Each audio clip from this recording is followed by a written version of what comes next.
It's tier list time. That's right, guys. As we have a brand new format, that means we have another tier list where we rank the best decks of the current format. And unlike a normal tier list, I do things a little bit differently. I have driving forces at the top.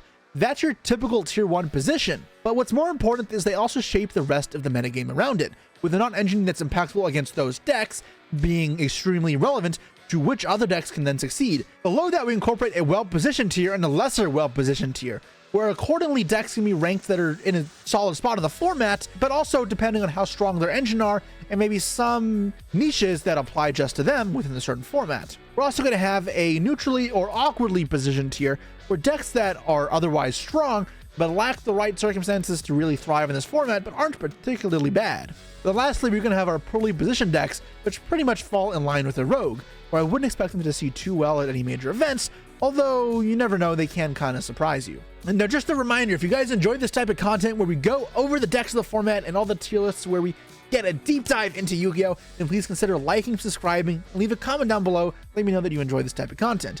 As well, if there's anything that I rank or any of my decisions or analysis that you disagree with, I welcome all constructive criticism. So let me know if I made a mistake, or if you just had a differing opinion and you were unsure. And remember, other commenters can also take place in any sort of conversations to try and improve each other at the game. Because at the end of the day, that's why we're here, right? But anyways, let's get into the tier list. And I'm going to start us off with the driving forces of the metagame. And these aren't really going to be too different from the last one. Snake Eye is still going to be taking the helm at one of the most oppressive forces in the metagame. Now, it may not be the sole driving force as far as combo or one-card combo decks goes anymore. I think there is another deck that maybe even surpasses the spot in terms of driving force in the metagame.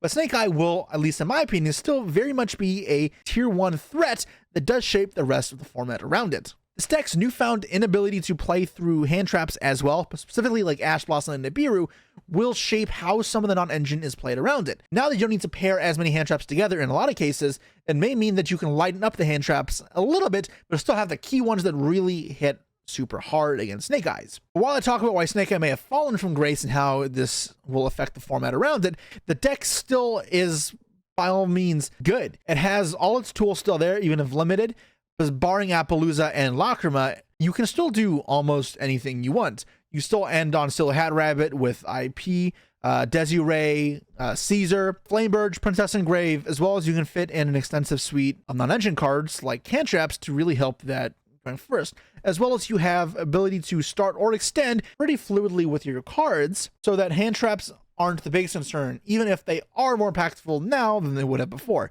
It's not hard for you to have Bonfire plus Witch still, and for the one Ash to still look pathetic. And even though Fiends with cards are not as good in this deck as before, they still do provide you a fair bit of utility, giving you bodies to go into Princess once you do already have access to Snake Eye cards, access to Caesar to beat Nib, and Desiree to beat board breakers, as well as being overall good interruption, as well as a grind game, and the ability to send off the free equip spells to really fuel your original Sinful Spoils or Snake Eye effects and your Black Witch. People calling out that it's actually no longer a threat, I think, are mistaken. I think we kind of knee-jerking too hard either way, saying that it's not touched or that it's dead, because I think it's very much somewhere in the middle, even if leaning towards the part where it's still a huge meta threat. But similarly to Snake Eye, and something that I didn't really put as a driving force before, is Yubel. So Yubel, I think, actually may take the cake as the best deck of the format right now, and we'll see how other decks keep evolving, specifically looking to see if Snake Eye can have innovations to keep it up at the top. But Yubel, I think, is an incredible spot, because its hits were extremely minimal, and Lacrima and Beatrice were not super important to the deck, thanks to Aerial Eater coming out. So with all that in mind, the deck still keeps a lot of the same power that it had before, with all they're really losing is a little bit of the extension piece from opening Spirit Gates. And that being said, you can still access the Spirit Gates pretty easily with Dark Beckoning Beast. That just means you have a bit more vulnerability to Valor and Imperm, though really not that much. And if we do enter a format where you don't need as many hand traps and you can fit in more engine cards to play through Disruption, then you can even start playing cards like Abomination Prison to search for Vara, something that would let your Dark Beckoning Beast force through when your opponent Valor or Imperms you. But all the core pieces of Yubel still exist there. The actual Yubel cards haven't been hit. Phantom and Yubel still have 3, and incredibly easy to summon with Nightmare Throne at 3 as well, Samsara at 3, and all those crazy cards. Now, where I think it does fall a little bit short compared to the Snake Eye deck of old, is I think it's a bit worse in the Board Breakers. Now, I don't think it's bad in the Board Breakers, don't get me wrong. I think you have a lot of ways to counteract them. Dark Ruler, for example, can be very good, but if you end up with Desiree plus a trap off the Unchained cards you can search, it's a bit expensive, but you can still deal with the Dark Ruler no more. The deck's going first is almost unmatched. And if people's end boards start to lower in power, this deck can really build upon that and push its engine through against a lot of the other non-Yubel decks. I'm curious to see how the format adapts if Yubel does take the stand as one of the decks to beat, because this is one of those decks where I think while hand traps are good against it, you can maybe take a bit more of a board breaker approach, where at least when Beaches was legal and when Snake Eye was the best deck, you couldn't have taken that aggressive of an approach. I don't think we can straight up drop hand traps because Snake Eye is still going to be a huge threat, and hand traps can be good against Yubel, specifically Ash Blossom, but I think now we can start dropping some of the excess hand traps like the Ghost Ogres that were kind of meh before in favor of some board breakers that have some efficacy versus Caesar, Phantom Yubel, and etc. But given this deck's power, flexibility, and still being able to play a lot of non-engine, I think this is a clear-cut like tier 1 deck and something that everyone should be prepared for. This also means that side decks should start throwing in ways to beat dark cards. And we've seen time and time again, like Kakamir Drago should be popping up a lot in people's side decks if they're playing any dragon deck. Speaking of dragons, our last driving force is a deck where I don't know if I'd put it as tier 1 per se. I'd almost want to put it a tier below, but I do think it is important enough that it will remain an important part of people's consciousness when they're deck building for an event, and it is Tenpai. Now, Tenpai is not bad. I didn't think it was really tier 1 before either. I always felt that as long as you were conscious and planned around it, you were never going to be too vulnerable. Now, while Tenpai can still beat you no matter what, it is still a flawed deck in the sense of you want to go second with it. When it goes first, it's not that good. It's not nothing, but it's not that good either. And even when it does make you start, if you've built in some ways to beat hand traps more effectively or to beat board breakers, you won't find yourself struggling as much. And that's not to say Tenpai has also gotten weaker. Losing 2 second summonings means Still Hat Rabbit now pairs better into Shifter. Don't know what I mean, then go watch my video from Friday where I kind of explain what I'm talking about. But also it means the deck is overall a little bit less consistent. And this also kind of compounds with Prosperity going to 1. Now, there are many ways to work around this. For example, I think Desires is a feasible card in the deck. You can play the Dora Draco as well. They are obviously downgrades from where you were before, but they're not going to be huge. I think the biggest thing about this is you are a little bit more vulnerable to cards like Veil and Imperm, which you otherwise would have felt almost useless with before. And the fact that I still think Tenpai is just kind of a meh deck. Now, the other big problem with this is, as a driving force, Yubel is going to shape the rest of the decks around it. And Tenpai is kind of poorly positioned into Yubel. Now, you have some counterplay. Kawakamir Drago is going to be one of your best friends in this matchup. As well as besides that, you got Samurai Destroyer and Vorp Gates to push through Yubel floating and battle protection, but it's really not that effective, and it is one of your harder matchups. So if you're playing Tenpai expecting a bunch of Yubel, you'd almost want to second guess, why are you playing this deck? Now, similarly to before, we have a rather small driving force section because there's only so many top tier decks that can really shape the meta around it. So that's what we got as our best decks at the moment. Let's move on to some of the more well-positioned decks that I think can definitely do well at events, as well as just line up well into everything being said. And the first one is a bit broad of a term, and it's something I've talked about a couple times already, and that is grass decks. Now, I'm going to talk about a couple decks like Brandon. I already talked about Yubel separately, so let's talk about, say, Lightsworn, or Tyr, or Infernoids. I'm not sure exactly which engine I want to approach the grass with first, or which will be best. But what I do know is, at least in Master Duel, I could break through boards pretty effectively with the help of cards like Thrust, Left Arm, and that grass looks greener. I think now that Appaloosa's gone and monsters can kind of push through stuff a lot better, as well as now you have an actual tool to just obliterate the opponent with a single snap, that graveyard and high engine count decks can thrive a lot more than they did before. And these decks also pair up well into something like Tenpai, where hand traps and board breakers may not be as effective because you're just all gas and your ceiling is just way higher. Now, the problem with a deck like this is pairing into Yubel. Now, Yubel is going to be a bit of a problem because their field has Omni Negates. It can end on Varadras or it can end on Desiree, both of which can serve as a problem to negate grass, but because they are singular negates as opposed to Appaloosa, which would be backing it up before, it's no longer as ridiculous of a combination. Now, it could serve to be true that perhaps Yubel is too powerful for a deck to reasonably break through, but I think there's a chance that a very heavy engine-oriented grass deck is a well-positioned deck that can do well in the future. Now, next up is one other 60-card deck that doesn't have to be played at 60 cards, but I wanted to give it its own section because I think it is flexible in how you play it and good either way. That is branded. So with branded fusion to 1, it's really not a meaningful hit. All that really changes is now you have to rely a little bit more on your normal summon to go through sometimes to get your branded fusion. But that being said, you can protect your normal summon via Cartesia, or you can just extend through with like high spirits oftentimes, or opening into Quem. Because yeah, while sometimes you will just pass to Valor on Aliber or Springen's Kit and such, this deck is far from just a glass cannon, and the gimmick puppet still exists. With all the main pieces intact, similarly to Snake Eyes, it's really not that partially hit. Yeah, the random fusion barely matters. I mean, you see it in Master Duel. In Master Duel, there's even more extensive hits to the deck. For example, opening is restricted as well. Now, I also think that Thespia is a deck that can pretty effectively use that Grasshook screener. Obviously, getting some more cards like Saronir, Branded Retribution, Branded Fusion, Branded Opening, Branded Lost, Lubellion, and Albion the Shrouded Dragon, all of which will let you progress your game plan. And even if the Grass Mills don't feel as ridiculous in this deck as they do in, say, a Lightsworn or a Tier deck, even if they give you like a +1 or +2, they're worth playing. It's something that I probably wouldn't play left arm for because it's not quite worth that. Also would shut off the ability to sack cards in the end phase. But I do think that you do get a lot of benefit out of playing Grass if you're already playing a high deck count. Part of what I like about Grass is that you can play it in a deck that's above 40, but only slightly.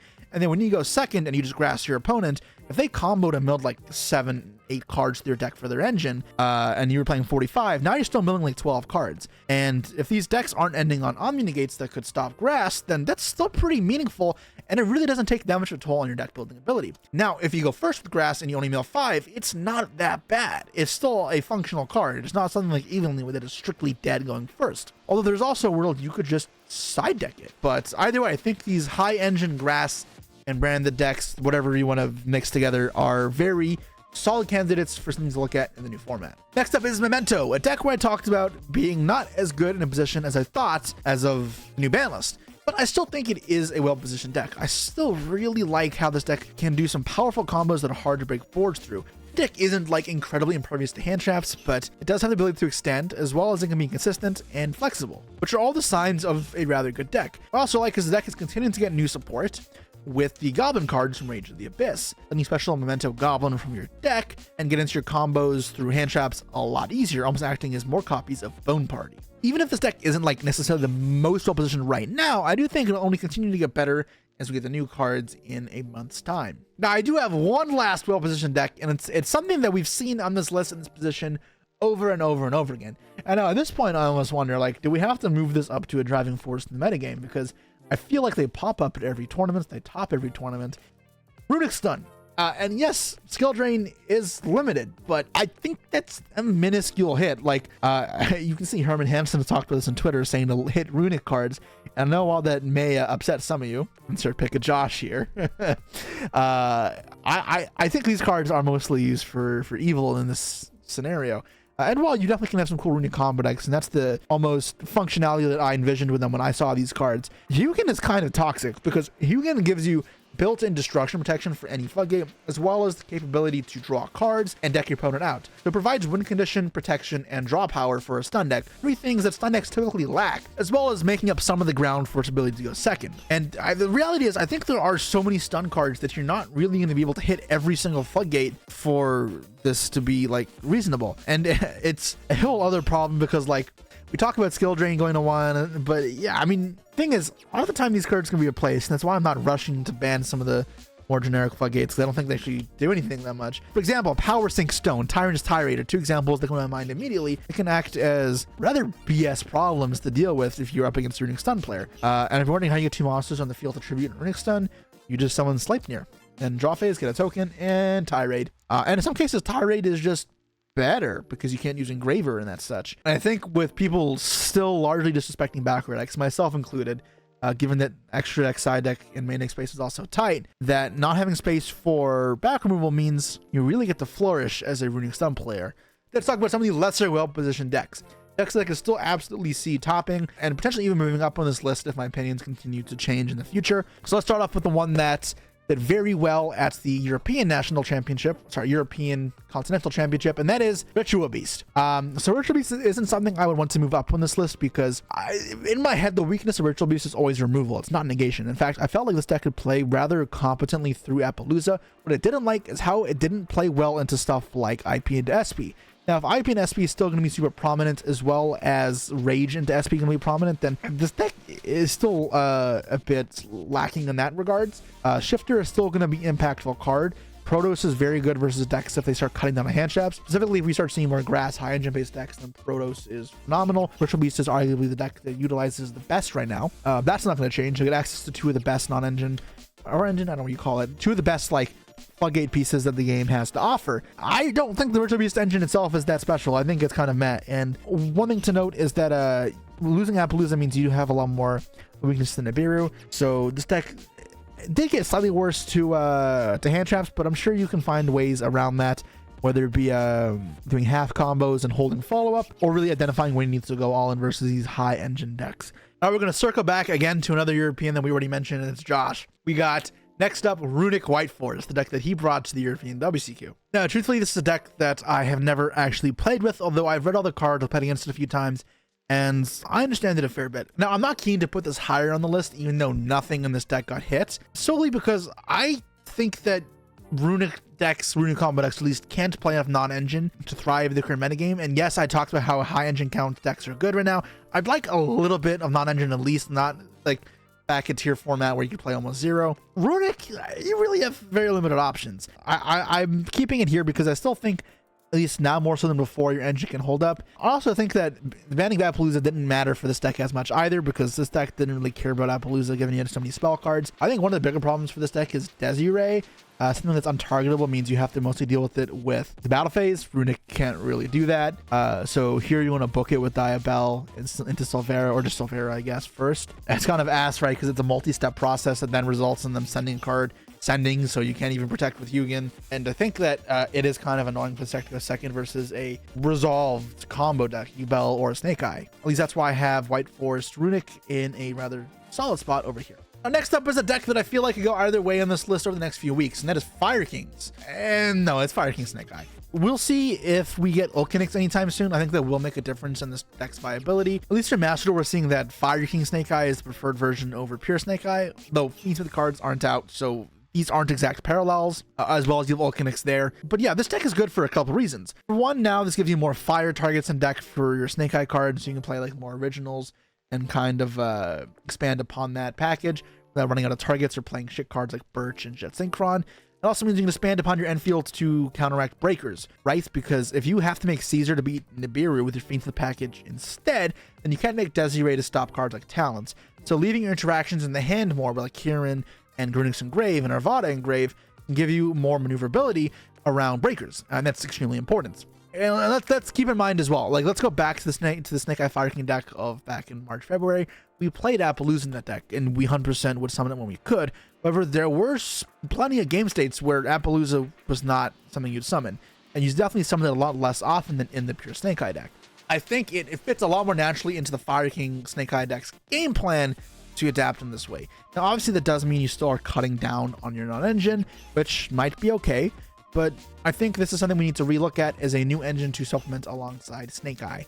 And perhaps we flip the switch when and if Ulcanix comes out to go Fire King supplemented by a Snake Eye package. Now, lastly, I got a deck that is infamous, something else that I hate, and another shifter deck, but also better because Appaloosa got banned, and that is Fluanderies. A deck that I have never played and probably will never play. Yeah, I think this deck is a lot better because, for one, breakers I think are a little more viable right now, and I think Fluanderies is a deck that wants to play breakers more than it wants to play hand traps, and that's fantastic, especially because you can't really play Nibiru in this deck, or you can't use it when you are using your flu cards, and that's concerning. But besides that, also Appaloosa not existing means it's easier to play through certain fields. Part of the problem with something like evenly matched in this deck, at least that I had, was if I evenly matched my opponent and then they kept Appaloosa, well, what do you do? Like, are you just going to summon a Rabina into that and let it get negated? You then need another 2-card combo on top of that to play through that, and that doesn't even account for any hand traps that may go afterwards. So that's where it got kind of difficult for this deck to push through. Because oftentimes, against Flu, what you have to do is use your battle phase to kind of clean up the bodies, and then after you broke through the Fluanderies field and killed the M-Pen, you can then go to main phase 2 and make actual Link monsters with abilities and set up a board. And okay, that rounds out our lesser well-positioned decks. Now, all of these decks are decks that I feel like their engines are worse than the ones above. Either they have a large suite of hand traps or ability to play non-engine in them, but the other decks can do the same thing better, or they're high engine count decks, but I feel like still just fall short compared to the decks that do the same thing I mentioned before. So starting off this category, we got Centurion. And now Centurion is a classic example of a mid-range hand trap type deck. Losing Calamity, I don't think is like the end of the world. Oftentimes when you get to resolve your combo and make the multiple level 12 synchros and search phalanx plus back with hand traps, you're fine most of the time. Now, versus high engine count decks like grass-based decks, you are at risk of losing, specifically if they can force a grass through your Blazer Dragon, and like if you don't have Ash Blossom, then it gets dicey. My biggest problem with this deck is still the problem it had before. I think this deck plays really badly into removal and even negation sometimes, where it feels a lot more fragile than I'd like for a deck that plays with one card, where a deck like Rince or Salamangreat can play through hand traps pretty easily. Those decks lose to removal still, but I feel like Centurion kind of plays shit into both. Removal is rough. Like, I feel like whenever I've gone first for Centurion, they've hand trapped me, but I ended on IPSP still. They never remotely stood a chance unless they had Ogre for the IP, which kind of like would have checked it anyways. And as far as your end of field goes, it's not like insane. You'd argue it was kind of insane with Calamity, I guess. And it's by no means weak, but I don't think the level 12 setup like you see in Masterful is like that crazy. Now, this deck is not bad. I don't want to downplay it, but I do think the other decks all do the same thing better. Now, keeping in line with these high non-engine count decks is Salamangreat. Now, Salamangreat is a deck which you may have just seen I played at the World Championship in Master Duel, a deck that I have quite a good appreciation of. Now, while testing the deck, I did kind of notice a bit of a problem. If people hand trap this deck appropriately, it can be sometimes hard to complete your combo. And while it's not completely fragile to hand traps, because the correct hand traps are usually later on in the turn, it does mean you'll lack disruption sometimes, and all you can do is really give yourself good follow-up. And of course, you have the same problem that Salad has always had, where removal is particularly effective against you. Now, I think in general, I don't want to be focusing on decks that have 20 plus non-engine, because I think I do want my engine to do a fair bit of the heavy lifting here. I'm gonna say Salad is a fine choice, but I don't think it's as good as anything I mentioned in the sections above. Next up is Rescue Ace, a deck that cannot play as much non-engine.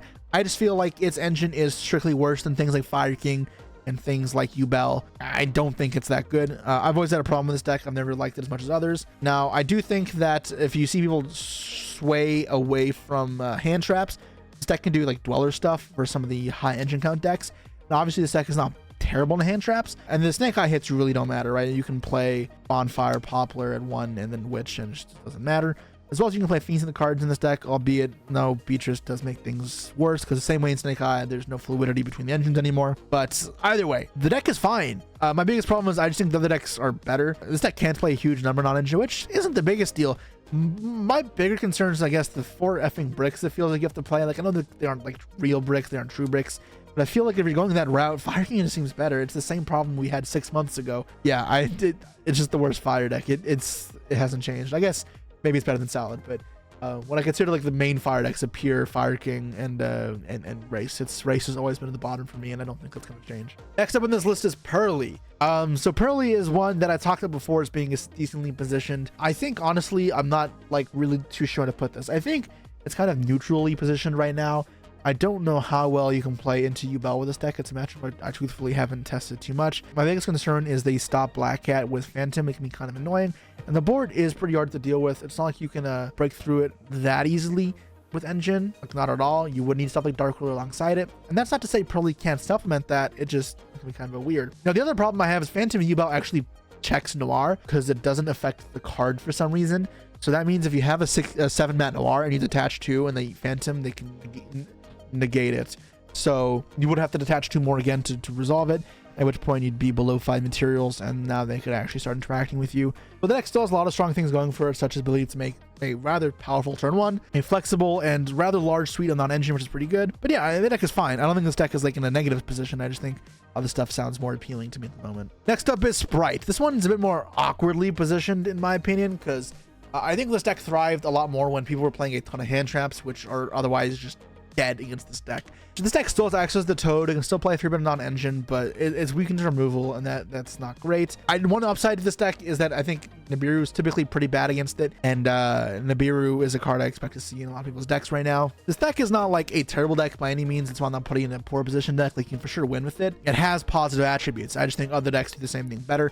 So next up in this tier, we got Rika Plant Sun Avalon Pile. A deck that, truthfully, my understanding of is not like crazy high. Now, I know what all the cards do, and I know roughly how to play it. I'm not completely inept. I do think that as far as 60 card high engine decks go, This feels worse. I also don't like how this deck doesn't gain anything by the addition of Thrust and Grass in the same way that branded tier type decks do. But I mean, we talked about how high engine decks seem like a solid option right now, especially if people are playing lower ceiling stuff right now.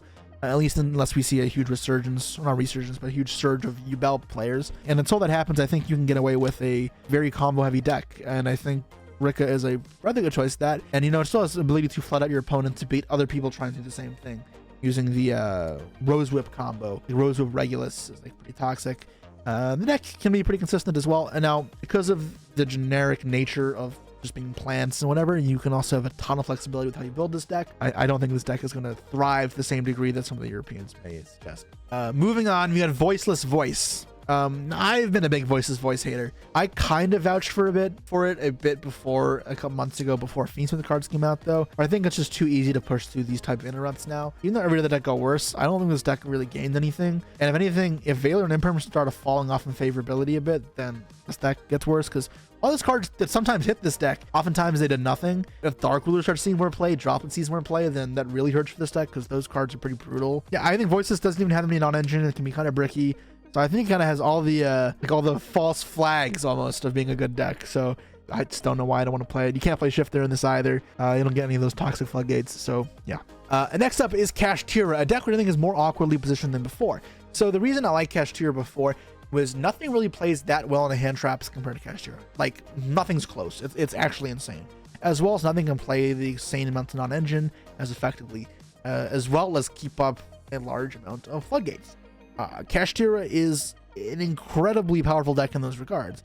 Now, I don't know this deck is bad because it still has Shifter, which is a good card. And even though your non-engine cannot be as focused anymore because you don't really know what to expect as much, at least in the early stages of an open format, you can still fit in somewhat generic stuff and have no problem. And obviously this deck's not hit. I just think right now, if everyone's playing high engine count decks, then simple fields of Unicorn Fenrir plus Ash Valor in hand might not cut it. Now, there's a chance it does, but I think it might not be high powered enough to deal with some of the grass onslaughts we'll be seeing in the near future.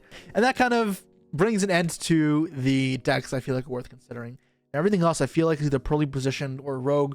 So I'm going to go over some other decks real quickly that I feel like are worth mentioning. The Rince is one which has typically been a bit above, in my opinion, in this topic before. But I talked about how this deck is great into hand traps. Cards like Valor, Imperm are very minimal value because you convert cards into the next link and kind of make them feel like neg ones. And while that is still true, I think Valor and Imperm, if they've lost some of their effectiveness, become less played, there's less, like, you know, focus on those type of cards, then the decks that thrive against those cards will then kind of also lose some of the edge that they used to have. Then a deck like this is a struggle, even more so than Salmon Gray. And I feel like with how broken like Princess is, the decks like are functionally very similar, and Salad is better, and it's still just kind of the fringe playability right now. Now, two new themed decks fresh out of the anime retrains. We got Millennium Exodia with and Shining Sarcophagus. Both decks I still position pretty poorly and as rogue decks right now. They aren't terrible decks by any means, but if you're going to a competitive event, regional or YCS level, expecting to do highest caliber really well, they lack the tools necessary, whether it be a strong enough engine, the ability to hold off a high engine deck, or to prevent the a field, or to naturally break through a field. All these things are kind of a bit meh. Now, obviously, the Exodia deck can play a bunch of different extenders to play a combo-based version, which can be kind of fine. I like Beatrice in that deck, though. You kind of lost that, which matters a lot. You can play the stun approach, and this point it's just the kind of worst stun deck. At that point, it's just a very clear like downgrade from Runic Stun, but it's fine, I guess. Like, fringe playable rogue. And Shining Sark, I mean, its advantage is going to be Gandor banishing the field, which can be very good in affecting the resource game as well as clearing the field against a lot of the decks. But the deck just can't set up a real board turn one, and that's like obviously a huge problem. And the one last deck I wanted to mention was Giving Puppets. Here's the truth about Giving Puppets. I have no idea. I've played against this deck like twice, and I've read the cards once, but I kind of forgot what most of them do. I know we have the field spell that makes you guys immune. You got the Rank that searches a trap and pops and burns, and we got the Giving Puppet Martha, and the one that banishes from grave, the baby stroller thing. And you got the Armageddon Knight. I don't really, but like I know what the cards do. I don't see how I can't envision in my head how it all comes together like I can in other decks. So truthfully, I don't know how bad the ban list hurt this deck. Some people told me it doesn't matter. Some people it does. Y'all can tell me in the comments, is this deck unplayable rogue, or is it the next meta threat? So I'm gonna guess it's in the rogue section, but feel free to prove me wrong in the comment section below. And And if you're gonna call me an idiot, feel free to do so, but back it up. But anyways, yeah, that's it, guys. Every other deck I feel like, unless I'm missing something obvious, is a deck that I consider rogue or just in a bad spot. That includes things like Vapor Soul, Heroes, which can do fine, but that's why I put them in rogue. They can squeak into a top cut at a YCS. They can get a regional invite. They can top 8 a regional depending on the competitive nature of the area, but they're not going to be the main meta threats. They're not going to be something you side deck for, you make a side deck plan for, or you test against that often. Anyways, that's all for now, guys. Again, if you enjoy this type of content, then you know what to do. Like, subscribe, comment down below. It really helps the algorithm when you show that support. Even if I don't respond to them in any comments, I am constantly checking. And even if it's something just like advice for something you want to see in the future, it's something to keep in mind that I will incorporate.